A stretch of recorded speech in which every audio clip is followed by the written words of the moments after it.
Hello नमस्ते सत श्री अकाल केम छो किया आयो guys welcome to our channel mister and Mrs Bajaj. Hi this is Hardik Bajaj. And myself Urvashi Bajaj.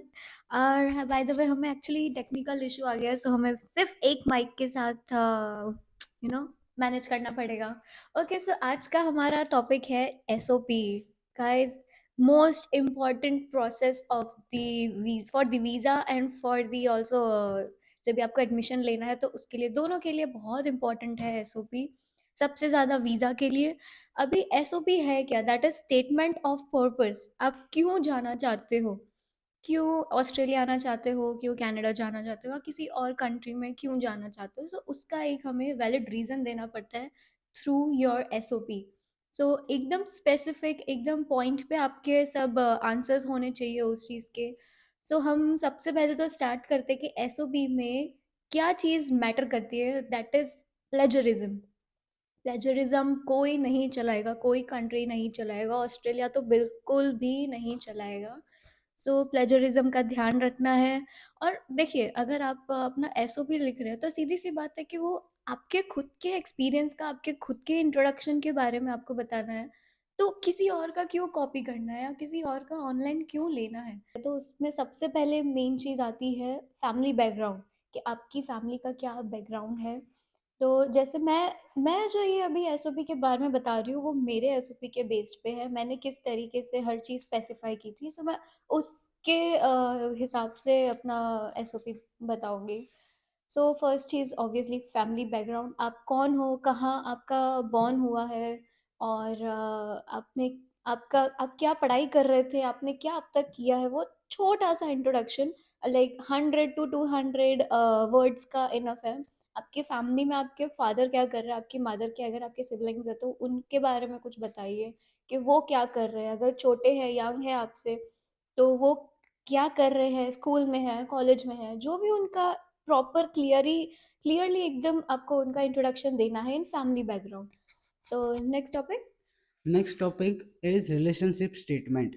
जैसे स्टूडेंट है ये, तो she has to give detail about her relationship के वो मेरे से कहाँ मिली, अ, कब शादी हुई, क्या आगे का फैमिली है, मेरे मदर फादर की डिटेल देनी है उसमें। क्या एक शॉर्ट इंट्रोडक्शन होता है, और क्या आप क्या उनकी इनकम है, और उसका ऑस्ट्रेलियन डॉलर में क्या कन्वर्जेशन होता है, वहाँ पे क्या बिजनेस है, मम्मी क्या कर रही है, वाइफ क्या कर, सब ए टू जेड डिटेल उसमें देनी पड़ती है। शॉर्ट में देनी पड़ती है, बट उसमें देनी पड़ती है डिटेल सब। और उसमें मेरे बारे में बताना है कि भाई के अपना क्या अकेला है लड़का, या बहन है या भाई है, कितना है, बच्चे, वो सब उसमें डिटेल बतानी है। पेरेंट्स के बच्चे हमारे नहीं, क्योंकि हमारे ओके। सो नेक्स्ट टॉपिक आता है, जो स्टूडेंट है, जैसे कि मैं, मेरा एजुकेशन बैकग्राउंड और एम्प्लॉयमेंट बैकग्राउंड। सो गाइस, अगर आप लोग जॉब कर रहे हो तो आपको अपनी सारी डिटेल्स एकदम प्रॉपर फॉर्मेट में देनी है। अगर आप कोई जैसे कंपनी में अप्लाई करते हो तो जिस तरीके से एक पूरा फॉर्मेट होता है एम्प्लॉयमेंट का, हमारे एक्सपीरियंस का, उस तरीके से आपको इसमें भी स्पेसिफाई करना पड़ेगा विथ डेट। एंड अगर उसका कौन एम्प्लॉयर है उसके बारे में डिटेल्स देनी पड़ेगी। एजुकेशन बैकग्राउंड की बात करें तो एजुकेशन बैकग्राउंड में आपको आपकी छोटी छोटी जो अचीवमेंट्स होती है, जैसे अगर आपने कोई सेमिनार दिया हो कॉलेज में या स्कूल में, तो उस बारे में आपको बताना पड़ेगा। अगर आपने स्कूल के बीच में कोई सर्टिफाइड कोर्स किया हो, उसके बारे में आपको बताना पड़ेगा कि आपने वो भी किया है कोर्स, उसका इतना वैल्यू है, आपने उसमें कितना अच्छा परफॉर्मेंस किया, आपने उससे क्या सीखा, उस बारे में थोड़ा इन्फॉर्मेशन दोगे तो मोस्टली वो 600 एजुकेशन और एम्प्लॉयमेंट का हो जाएगा, 600 वर्ड्स का। पर उसमें आपको टेंथ के बाद का आपको देना है कि टेंथ के बाद आपने क्या पढ़ाई की, ट्वेल्थ की, उसके बाद हायर एजुकेशन क्या किया, बैचलर किया, साथ में उसके बाद कोई काम किया है, तो वो सब उसके बाद एम्प्लॉयमेंट डिटेल्स में आपको पूरा सब लिखना है उसमें कि आपने गैप जस्टिफाई करना है।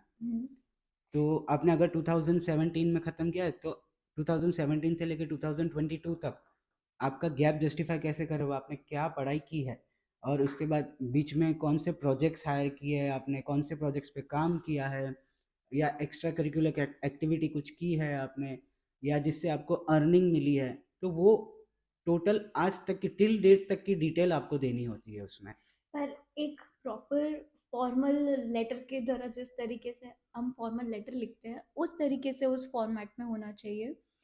जैसे मैंने क्लाउड कंप्यूटिंग पे मेरी कॉलेज डेज में मैंने एक सेमिनार दिया था, वो एक कंपटीशन लेवल था, सो मैंने उसके बारे में भी इसमें इंट्रोड्यूस किया है। वो किस तरीके से मैंने किया था, उसका क्या मतलब, उसमें क्या था, मैंने उसका एक्चुअली पिक्चर भी डाला है, मेरे पास उसका एक पिक्चर था उस सेमिनार का, तो मैंने उसका पिक्चर भी अपलोड किया था उस एसओपी में। आप वो भी कर सकते हैं अगर आपके पास कोई अच्छा ऐसा हो जिससे और अच्छा आपका एसओपी दिखेगा। So after employment and educational background, उसमें आपको ये भी इंक्लूड करना पड़ेगा कि अगर आपने कॉलेज कंप्लीट किया फ्रॉम इंडिया, तो आप उसके बाद क्यों करना चाहते हैं अब्रॉड स्टडीज़, तो उसका भी आपको एक क्लैरिफिकेशन देना पड़ेगा उसी टॉपिक के अंदर। डिपेंड्स, अगर आप चाहे तो उसमें अपना एक और फॉर्मेट बना सकते हैं, जैसे मोटिवेशन फॉर स्टडिंग अब्रॉड, या उसके उसके साथ भी आप इंक्लूड कर सकते हैं। आपका मोटिवेशन फॉर द कोर्स के बारे में आपका एक ये पॉइंट होना चाहिए, और उसके अंदर आपके डिटेल होनी चाहिए कि आपको ये कोर्स करने के लिए कैसे आप मोटिवेट हुए हो, आपका अपॉर्चुनिटीज़ क्या है, ये आप पढ़ाई कर रहे हो तो उसके बाद उसकी डिमांड क्या होगी, उसकी सैलरी क्या होगी, योर एंटरप्रेन्योरशिप, लाइक री ओन्ड रिक्रूटर्स, उसमें सब आप उसमें सब हेडिंग्स डाल सकते हो। उसके बाद आता है यू हैव टू डू, उसका एक नेक्स्ट पॉइंट आता है reason for not choosing home country for further studies. आपको जस्टिफाई करना पड़ेगा कि आपने, अगर सपोज आप इंडिया से है तो आपने इंडिया क्यों नहीं चूज़ किया, आप ऑस्ट्रेलिया क्यों चूज़ कर रहे हो, तो उसके बारे में आपको डिटेल देनी पड़ेगी कि यहाँ एंट्रेंस एग्ज़ाम होती है, और यहाँ पे ये यूनिवर्सिटी होती है, ये कोर्स होता है, उसके लिए कौन सी एंट्रेंस एग्ज़ाम देनी पड़ती है वहाँ पे, और यहाँ पे कैसे है, आपको टेबुलर फॉर्म में पूरा डिटेल देना पड़ेगा। फिर जैसे इंडिया का रिजर्वेशन कोटा रहता है सिस्टम, वैसे यहाँ नहीं रहता। एजुकेशन की क्वालिटी क्या है, वहाँ पे ज़्यादा थियरी बेस्ड स्टडी रहती है, यहाँ पे प्रैक्टिकल भी रहता है। ईयर वाइज इनटेक रहता है इधर। और जैसे इंडिया में वहाँ पे ट्रेडिशनल वे ऑफ टीचिंग है, यहाँ पे आपको ऑनलाइन भी पढ़ाते हैं पूरा, यानी मॉडर्न टेक्निक्स के साथ भी पढ़ाते हैं। ये ए टू जेड डिटेल्स आपको उसमें सब चीज़ मेंशन करनी पड़ेगी, क्योंकि आप जितना अपने बारे में डिटेल बताओगे ना, तो उतना ही आपके लिए अच्छा रहेगा कि जो एसओपी चेक करने वाला होगा एम्बेसी में और एडमिशन काउंसिल में, यूनिवर्सिटी में, वो लोग आपकी एसओपी से ही इम्प्रेस होंगे कि ये बंदा सही है कि नहीं। अगर आपका बंदा सही है, आपकी एसओपी सही है, वो आपके एसओपी से खुश होके ही आपको वीज़ा देंगे राइट। और एडमिशन देंगे सबसे पहले तो यूनिवर्सिटी में। That's right. अगर यूनिवर्सिटी वालों ने एक्सेप्ट किया, स्पेशली लेवल 1 यूनिवर्सिटी ने एक्सेप्ट कर लिया है, तो आपके हाई चांसेस है, जैसे हमने आपको लास्ट वीडियो में बताया था। बट ये सब चीज़ें आपको डिटेल में लिखनी पड़ेगी। ये एसओपी एक ये चीज़ होती है कि अपने बारे में इंट्रोडक्शन दे रहे हो आप, और उसमें जैसे कोई भी आप नए इंसान से मिल रहे हो, वो एम्बेसी वाला नया इंसान है आपके लिए, तो वो आपको कैसे पहचानेगा? आप अपनी एसओपी में आपके बारे में पूरा डिटेल दोगे कि आपने 10th के बाद से क्या-क्या किया है, क्या पढ़ाई की है, क्या क्वालिफ़िकेशन है, टोटल आपकी हाईएस्ट क्वालिफ़िकेशन क्या है, क्या आपने जॉब की है, फ़ील्ड रिलेटेड कुछ काम किया है, आप आगे क्यों पढ़ना चाहते हैं, पढ़ाई के बाद आप क्या करने वाले हो? वो सब चीज़ें उसको मैटर करती है, आपका फैमिली बैकग्राउंड क्या है? आप अगर आप शादी कर रहे हो, तो अगर आपकी नहीं हुई है शादी जब आप आ रहे हो, लेकिन आपका प्लान है कि अभी आपको कुछ महीने में शादी करनी है, तो वो भी आपको उसमें लिखना पड़ेगा, I am going to get married और I am going to get engaged on so and so after months, और ये आपको डेट मालूम है तो राइट। दैट्स वेरी नेसेसरी, अगर क्योंकि वो आपके पार्टनर के लिए आगे चल के सही रहेगा। नेक्स्ट टॉपिक है reason for studying in Australia. तो गाइस, रीज़न बताना ज़रूरी है। आप ऑस्ट्रेलिया क्यों जाना चाहते हो, कि क्या ऐसी वहाँ पे आपको क्या अट्रैक्शन लग गया आपको, जो आप अपने होम कंट्री में नहीं, पर आपको ऑस्ट्रेलिया में स्टडी करना है। सो जैसे एक फॉर एग्जांपल होगा quality of education, global recognition मिलता है। अगर आप किसी मल्टीनेशनल कंपनी में अगर जॉब करने जाओगे, तो ऑब्वियस सी बात है कि आपको पहले अगर आपका सर्टिफिकेट कोई अच्छी यूनिवर्सिटी से होगा तो आपको पहला चांस मिलेगा। ये तो नीड है आखिर सबकी, क्वालिटी मैटर करती है।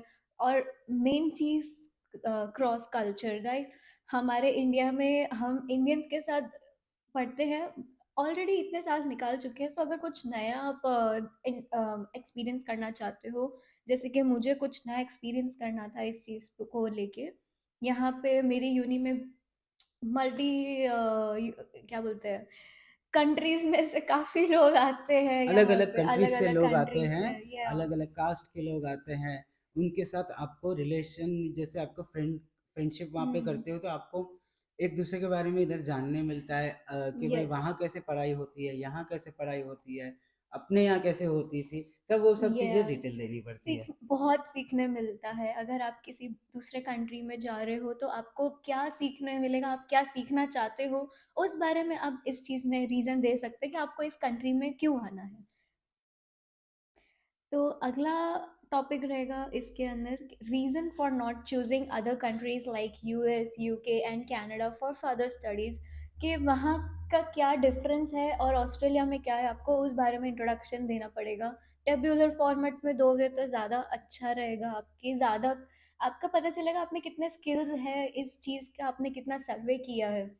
सो गाइज अभी का, जैसे अगर आप कोई बड़ी यूनिवर्सिटी ले लो यूके यूएस की, तो वहाँ का आपको बताना पड़ेगा कि फीस अगर आपको जैसे यहाँ की ज़्यादा है यूके यूएस की, तो ऑब्वियस ही बात है आपको यूनिवर्सिटी का नाम, उसकी फीस और कौन सा प्रोग्राम है उसकी, उसके बारे में इंट्रोडक्शन देना पड़ेगा। और अगर आप ऑस्ट्रेलिया आ रहे हो तो उसके बारे में बताना पड़ेगा कि ऑस्ट्रेलिया में उस फीस में क्या डिफरेंस है, आपको क्या बेनिफिट मिलेगा उस चीज़ से। और सेम यही चीज़ आपको यूके के बारे में बताना पड़ेगा, कनाडा के बारे में बताना पड़ेगा, वहाँ पे क्या कौन सी कॉलेज है, क्या फीस है, क्या प्रोग्राम है। फिर हमारा आता है नेक्स्ट टॉपिक आता है, why did you choose Griffith University Gold Coast. जैसे इनका ग्रिफिथ यूनिवर्सिटी है, सो उसमें हमको लिखना है why did you choose Griffith University, और ये गोल्ड कोस्ट कैंपस ही चूज किया rather hmm. Then other universities in Australia. और गोल्ड कोस्ट इसलिए क्योंकि इस यूनिवर्सिटी के 3-4 कैंपसेस है, एक ब्रिस्बेन में है, एक लोगन में है, एक गोल्ड कोस्ट में है। तो ऑब्वियस सी बात है गोल्ड कोस्ट काफ़ी ज़्यादा अच्छा सिटी है, काफ़ी फनिंग सिटी है। सो सबसे पहले आपको गोल्ड कोस्ट के बारे में इंट्रोडक्शन दीजिए, फॉर एग्जांपल के गोल्ड कोस्ट में क्या आपको अच्छा लग गया, आपको क्या इधर की चीज़ ने आपको अट्रैक्ट किया, उसके बारे में आपको इंट्रोडक्शन देना है। यूनिवर्सिटी से आपको क्या बेनिफिट मिलेगा, उसके फ्यूचर स्कोप्स क्या है, उस बारे में आप उसमें डिटेल्स बताइए। आपको सबसे पहली बात, प्लेजरिज्म यूनिवर्सिटीज कोई नहीं चलाती है, फुल प्रोफेशनल रहना पड़ेगा इस बारे में। तो ये चीज़ हमेशा ध्यान रखना कि अगर आप कोई रेफरेंस ले रहे हैं इस डिटेल्स के बारे में, तो उसके लिए आप नीचे लास्ट में आपके एसओपी में रेफरेंस लिस्ट डाल दीजिए। तो सीधी सी बात है, जो एजेंट होगा उसको पता चलेगा कि नहीं, हाँ, ये जेन्युइन पर्सन है। और जैसे अट्रैक्शन की बात की, तो ऐसे मत लिख देना यहाँ पे गोल्ड कोस्ट है, ये बीचीज है, हमको घूमना फिरना है, या इधर मौज मस्ती करनी है, वो सब मत लिख यस। देना ज़्यादा। अट्रैक्शन यानी कि भाई कि आपको पढ़ाई की और अट्रैक्शन कैसे हुआ, यस। आपके कोर्स की और कैसे अट्रैक्शन हुआ, दूसरा दूसरा मत लिख देना। ओके। और उसमें आपको अकोमोडेशन में क्या बेनिफिट्स मिलेंगे आप वो देखिए, क्योंकि Gold Coast is regional area. बाकी अदर खैर गोल्ड कोस्ट एक बहुत ही अच्छा प्रेफरेबल सिटी है फॉर टूरिस्ट। तो वो एक अच्छा यहाँ पे आपको अगर जब भी आपको फ्री टाइम में जॉब करनी होगी तो टूरिस्ट वाली प्लेस पे ऑब्वियस सी बात है कि जॉब्स अच्छी मिलती है, अकोमोडेशन काफ़ी अच्छे मिल जाते हैं। बट यहाँ पे रेंटल क्राइसिस भी है। आपको आपकी पे स्लिप्स, आपकी रेंटल हिस्ट्री, यानी इतनी बड़ी कुंडली सबमिट करनी पड़ती है ना, और बिना रेफरेंस के आपको घर मिलना तो बहुत ही मुश्किल है यहाँ पे। पर आपको एडजस्ट करके किसी के साथ रूम शेयरिंग करके, या मार्केट प्लेस में जाके फेसबुक पे आपको आपके साथ फ़िलहाल आपको रूम शेयर करना पड़े, सिंगल हो तो। हम लोग लकी थे कि हमको मिल गया हमारा रूम। और पिछले 2 वीक में हमारे वीडियो नहीं बनाने का कारण यही था, यही था। We were finding our own unit, like हमने अभी पेंट हाउस देखा हमारा, अंडर प्रोसेस है। और जहाँ मैं जॉब कर रहा हूँ वहाँ पे boss is very good, is very helpful. So उन्होंने लीज में मुझे हेल्प किया है। एंड बहुत चीज़ें हैं, आगे आपको पर बताएँगे। ये इस चीज़ के बारे में हम नेक्स्ट वीडियो ज़रूर बनाएँगे कि बिल्कुल, बिल्कुल। गोल्ड कोस्ट में क्या-क्या अकोमोडेशन का, गोल्ड कोस्ट क्या, ऑस्ट्रेलिया में क्या क्राइसिस चल रहे हैं अभी, इस बारे में हम नेक्स्ट वीडियो में ज़रूर बात करेंगे। अभी जो मेन हमारा टॉपिक है उस पे फ़ोकस करते हैं। तो ये हुआ कि आपको रीज़न देना है कौन-सी यूनिवर्सिटी और क्यों यूनिवर्सिटी आपने ये चूज़ किया, और नेक्स्ट हमारा होगा आपने अ, ये कोर्स क्यों सिलेक्ट किया, why selecting masters of information technology, अगर इंफॉर्मेशन टेक्नोलॉजी नहीं तो why selecting any other degree. तो उसमें आपको क्या सीखने मिलेगा, आपके क्या पॉइंटर्स होंगे उस बारे में आपको इंट्रोड्यूस करवाने के, इंफॉर्मेशन टेक्नोलॉजी का क्या स्कोप है, या अगर कोई और आपने डिग्री ले रहे हो तो उसका क्या फ्यूचर स्कोप है, उसके फ्यूचर में जॉब्स क्या मिलेंगी, कौन सी कंपनीज हायर करती है, कौन सी मल्टीनेशनल कंपनीज हायर करती है, उसका आपको रिसर्च करके अपना इसमें लिखना पड़ेगा। और फ्यूचर गोल्स बताने पड़ेंगे once you complete this program. आपको यस। क्या आपको बेनिफिट होगा, कौन सी जॉब मिलेगी, आपको क्या सैलरी मिलेगी, वो कहाँ-कहाँ आप हायर हो सकते हो ये चीज़ के लिए आफ्टर कंप्लीटिंग द जॉब। आपको वो सब प्रोफाइल लिखनी पड़ेगी कि आपको किस कौन सी डेज़िग्नेशन मिलेगा, क्या डिस्क्रिप्शन है उसका आपके जॉब का, क्या सैलरी होगी आपके कंट्री में, यहाँ नहीं, आपके कंट जैसे हम इंडिया से तो हमको इंडिया में बताना है कि कौन सी कंपनी में मिल सकती है, क्या डेजिग्नेशन मिल सकता है हमको, क्या सैलरी मिल सकती है, क्या पर एनम का पैकेज होता है, वो सब चीज़ें डिटेल में लिखनी पड़ेगी, वो भी एक प्रॉपर टेबुलर फॉर्म बना के। आप कुछ भी बनाएंगे ना तो ये सब चीज़ें डिटेल तो प्रॉपर टेबुलर फॉर्म में बनाएंगे तो वो आपके लिए ज़्यादा बेहतर रहेगा and that will give a good positive clear. Note. Yes, और क्लियर विजन मिलेगा। और हाँ, अभी जैसे हार्दिक ने कहा कि इंडिया के बारे में, वो एक मेन एसओपी का हमें जो एक माइंड में रखनी है बात, अगर हम इंडिया से ऑस्ट्रेलिया कोई और कंट्री जा रहे हैं तो हमें रिटर्न आने का एक वैलिड रीज़न देना पड़ेगा। सो यही मेन रीज़न है कि हमें क्यों इस बारे में बताना है कि हमें कौन सी कंपनीज हायर करेगी। Next topic is finance sponsor. When it comes to financial support, like we are lucky to bless with a well-to-do family.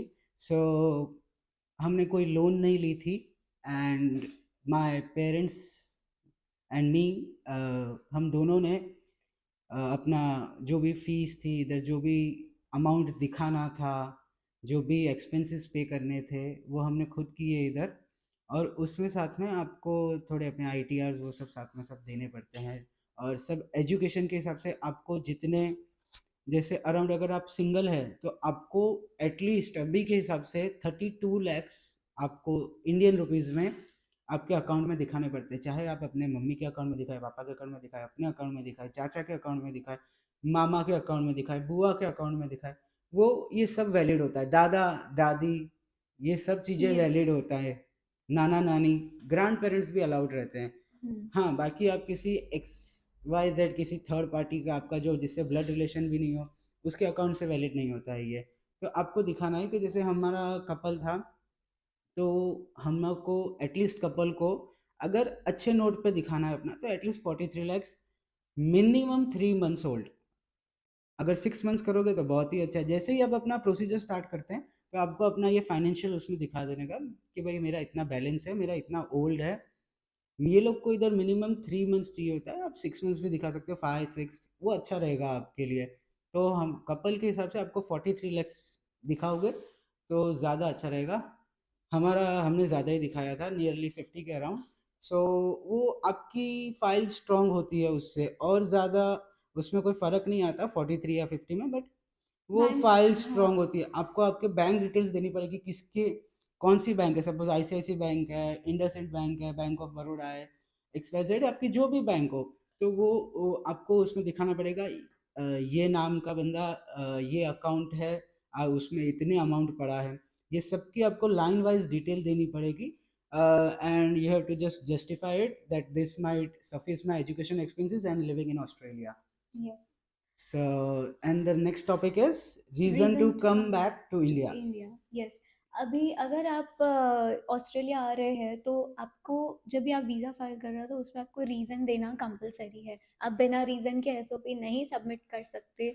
उसमें आपको बताना पड़ेगा कि आप किस तरीके से वहाँ क्या करेंगे, उसके बाद आप क्यों वापस आएंगे। क्योंकि अगर आपने बाय एनी चांस बता दिया, अगर आपको यहाँ रहना है, आपको पीआर चाहिए, तो अगर आपने बता दिया कि भाई मेरे को तो यहाँ सेटल होना है, नो, बिग नो। उधर से ही बाय बाय, चलो भाई, हाँ। यहाँ आने की कोई ज़रूरत नहीं है आपको। यहाँ है ना, हमारे पास वैसे ही कम बंदे नहीं हैं इधर परेशान करने वाले। आप लोग आओगे और परेशान करोगे।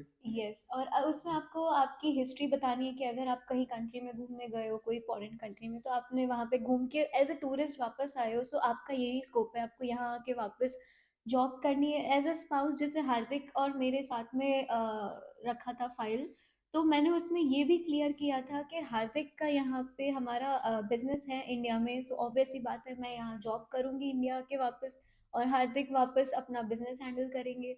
और उसके बाद आता है अ,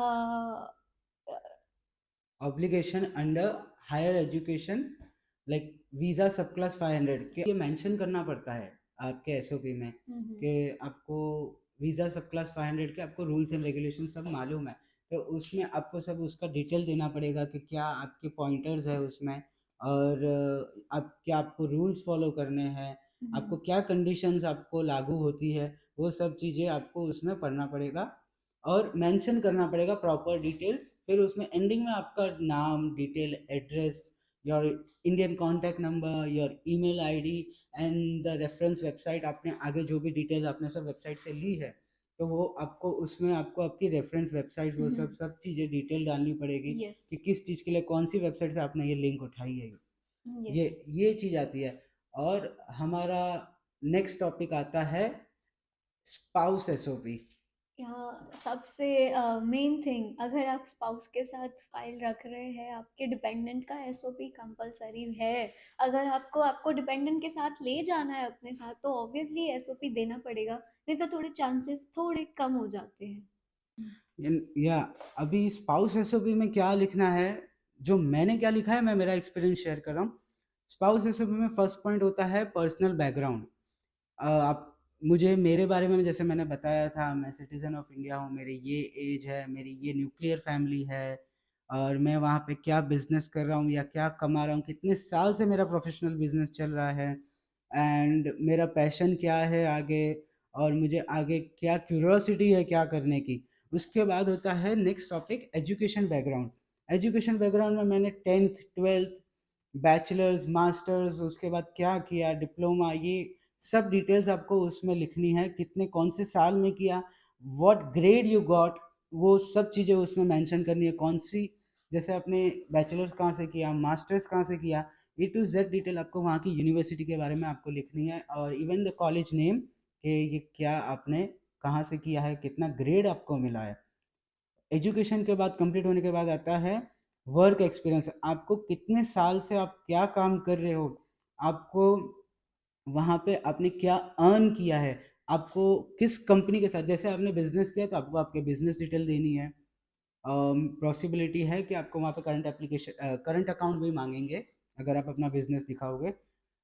मैंने भी बिजनेस किया था, लेकिन मेरा मैं कुछ इनकम कुछ किसी के साथ काम करके मैं शो करता हूँ, तो मुझे वो कंपनीज का नाम उसमें मेंशन करना है।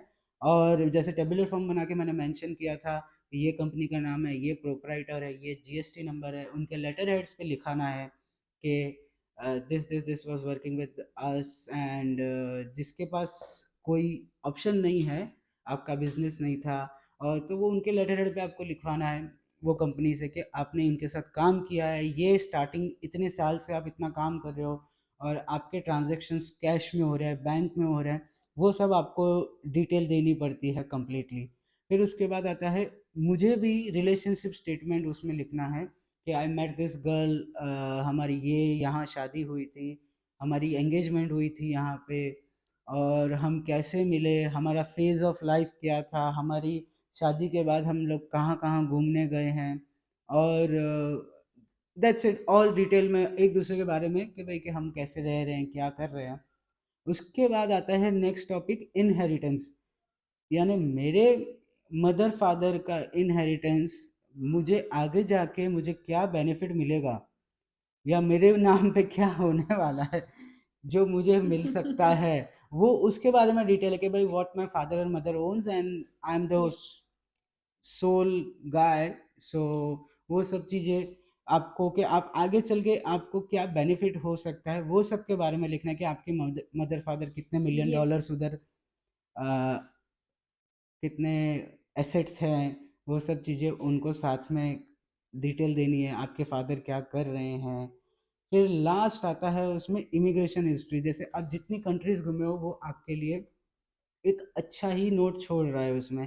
जैसे मैं ऑलरेडी कुछ कंट्रीज़ घूम चुका हूँ, तो मैंने लिखा है कि ये मंथ में, ये साल में, ये डेट में मैंने यहाँ ये कंट्री गया था। ये सब ए टू ज़ेड डिटेल्स आपको देनी है। फिर एट द एंड आपको वही, जैसे नाम, address, mobile number, email ID, and this will be more than enough for you.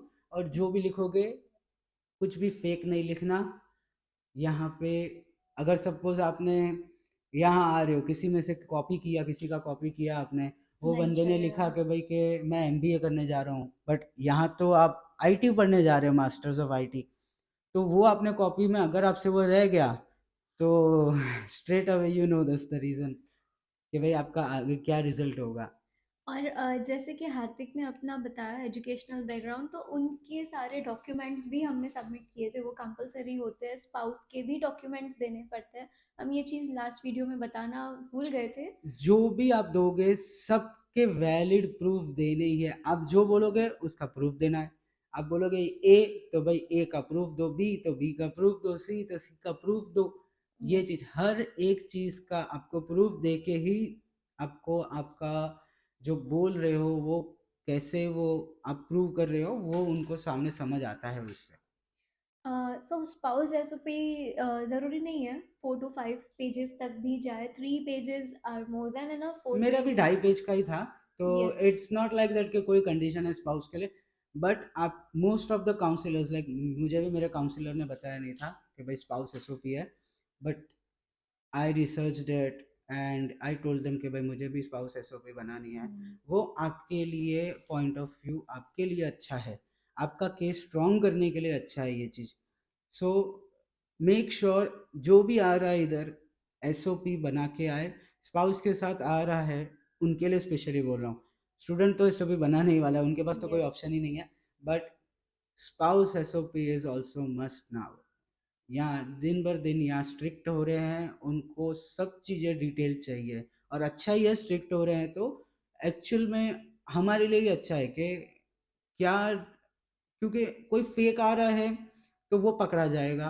और जो हमारी तरह जो रियल लोग, हमारे रियल एप्लीकेशंस है, हमारे लिए वो चीज़ बेहतर रहेगा कि भाई they'll gain more trust on this, like हमको और यस। ट्रस्ट मिलेगा, हमारे लिए और ट्रस्ट बैठ सकता है उनको।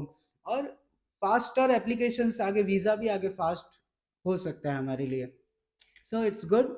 एंड आज आज के लिए तो इतना ही काफ़ी है। बहुत बड़ा वीडियो हो गया है, but yes, still like after 2 weeks, so इतना इट्स तो गुड बनता फॉर है। अस। या चलिए, तो फिर आप हमारा वीडियो लाइक करिए, शेयर करिए, सब्सक्राइब करिए, कमेंट्स करिए, आपकी कोई भी क्वेरीज हो। गाइस शेयर करिए, कम ऑन, व्यूज चाहिए, आप लोगों का सपोर्ट चाहिए हमें और आगे। हमारी इंस्टाग्राम की आईडी नीचे दी गई है। यस। और काफ़ी अभी से ही हमको काफ़ी लव एंड सपोर्ट मिल रहा है। काफ़ी लोग हमें इंस्टा पे भी मैसेज एब्सोल्युटली। कर रहे हैं कि भैया हमको ये बताइए, दीदी हमको ये बताइए। यूट्यूब पे भी कमेंट्स आ रहे हैं, हमें भी हेल्प करने में अच्छा लग रहा है कि एटलीस्ट हमको जब कुछ था नहीं, हमारे पास नॉलेज नहीं था, तो हमको कोई सपोर्ट नहीं था, लेकिन हम किसी का सपोर्ट कर रहे तो वो भी खुश होंगे कि भाई लाइक यस। कि भाई हम हमारे लिए भी कोई है सपोर्ट करने वाला वहाँ पे, जो ऑलरेडी ये सब चीज़ों का एक्सपीरियंस हो चुका है उनको। ठीक है, तो फिर अभी नेक्स्ट वीडियो में मिलते हैं। आज का वीडियो हम यहीं ख़त्म करते हैं। लाइक करते रहिए, शेयर करते रहिए, सब्सक्राइब करते रहिए, and bye bye bye, signing bye. Of.